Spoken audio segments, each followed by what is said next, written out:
जगे प्रतीक्षण हृदयं जगे प्रतीक्षण थोड़ी अंग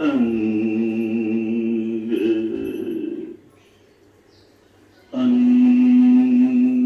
जगे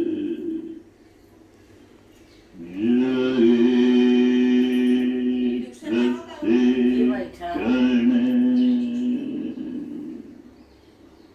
ये है माननीय सत्यनारायण गोयनका जी। इन्होंने ही बुद्ध की शिक्षा को भारत में लाया और यहाँ जो पगोड़ा बना है इन्हीं के द्वारा बनाया गया है। शांत और स्थिर करने के लिए थोड़ी देर आनापान का अभ्यास करें। आनापान का अभ्यास करें। आनापान बुद्ध की प्राइमरी स्टेज की शिक्षा है, देखिए ध्यान से। उसके बाद विपश्यना होता है, लेकिन पूरे भारत में 1% लोगों को छोड़ के बाकी लोगों को पता नहीं है। और जिसको पता है वो बोलता हमारे पास टाइम ही नहीं है। और जब आपके पास टाइम भी नहीं है और पैसा भी नहीं है तो आप जिंदा क्यों? 10 दिन का कोर्स करने के लिए कहते हैं हमको टाइम ना, जैसे तू करो हमको टाइम ना हो। बाबूजी ने किया, कल जो है बच्चा भी गया है मनसूख, क्योंकि इसका रस का स्वाद चख चुका है। वो कितना भी कोई बोलेगा नहीं यहाँ वहाँ, लेकिन वो जाएगा। आनापान है, यही 10 मिनट करना है सुबह और शाम। खड़े हो जाओ अगर खड़े हो सकते हो तो। आ रहा है पूरा। नहीं, खड़े हो जाओ जैसे मैं बोल रहा हूँ। अब आएगा कायदे से। हाँ, पूरा दिखाओ ये सब पूरा।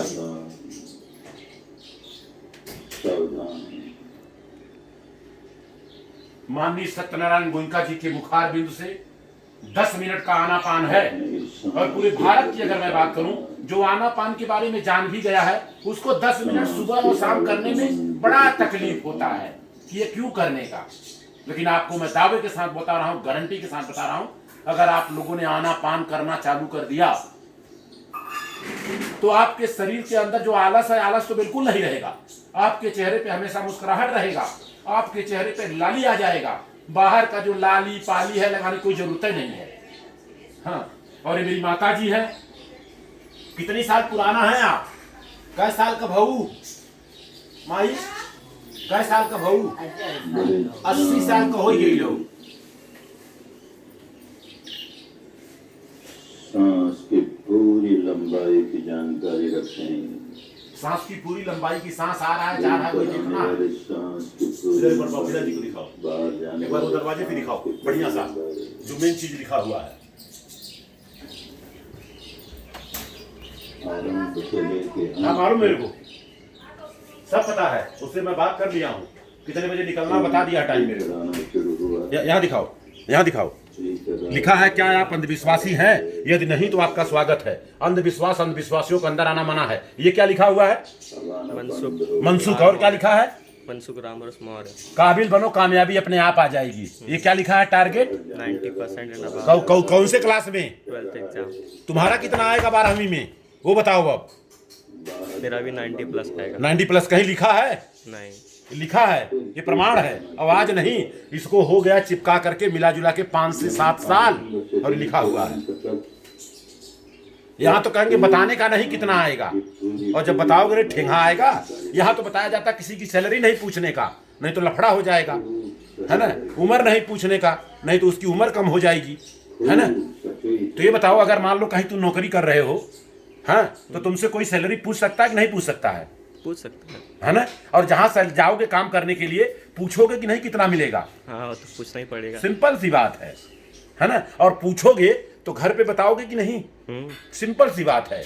अगर मम्मी को बता दोगे कि 500 रुपया मिलेगा रोज का, हाँ, मम्मी को जमेगा तो करवाएगी, नहीं तो नहीं करवाएगी। मम्मी सिंपल सी बात है ना। और अगर लोग पूछेंगे कि तुम्हारा लड़का कमा रहा है तो बताना पड़ेगा कि नहीं? हाँ। शादी करने के लिए अगर कहीं लड़का देखने जाए, मान लीजिए पूजा की शादी हो रही है और कहीं हम लोग शादी करें, तो लड़के की सैलरी जानना चाहोगे कि नहीं जानना चाहोगे? जानना चाहिए। 100% यही है।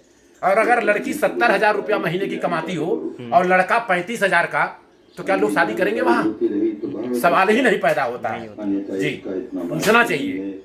है ना। लोग कहते हैं भाई आप गाड़ी लेने वाले थे तो आप पहले क्यों बता दिए।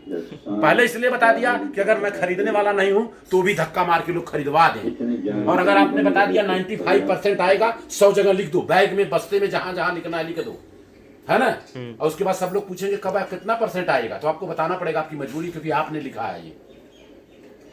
हाँ तो अच्छी बात है, बुरी बात है? बहुत अच्छी बात। दिखाइए इधर अंदर माता जी को जगह जो मैंने दिया हूं, इधर जबरदस्त एकदम, ये माता जी को जगह दिया हूं, कहे किसी को बताने का नहीं।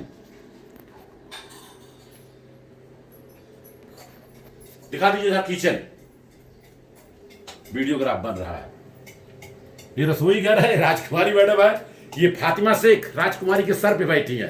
फातिमा शेख जो भारत की दूसरी शिक्षिका रही हैं, दरअसल मुस्लिम परिवार से रही। और ये दिखाइए ज्योतिबा राव फूले, सावित्रीबाई फूले, भारत में सबसे पहले शिक्षा की क्रांति करने वाली सावित्रीबाई फूले महिला प्रथम शिक्षिका रही हैं। और जब इनके सास ससुर ने घर से बाहर निकाला तो कोई घर में रखने को तैयार नहीं, बोली ये धर्म भ्रष्ट कर रही है। अब फातिमा शेख ने रखा था। ये सारे महापुरुषों का तस्वीर देखें, इन लोगों ने अपनी जिंदगी को कुर्बान करके हमें आपको चलना सिखाया, बोलना सिखाया। इस महाराष्ट्र की धरती को सलूट करता हूं।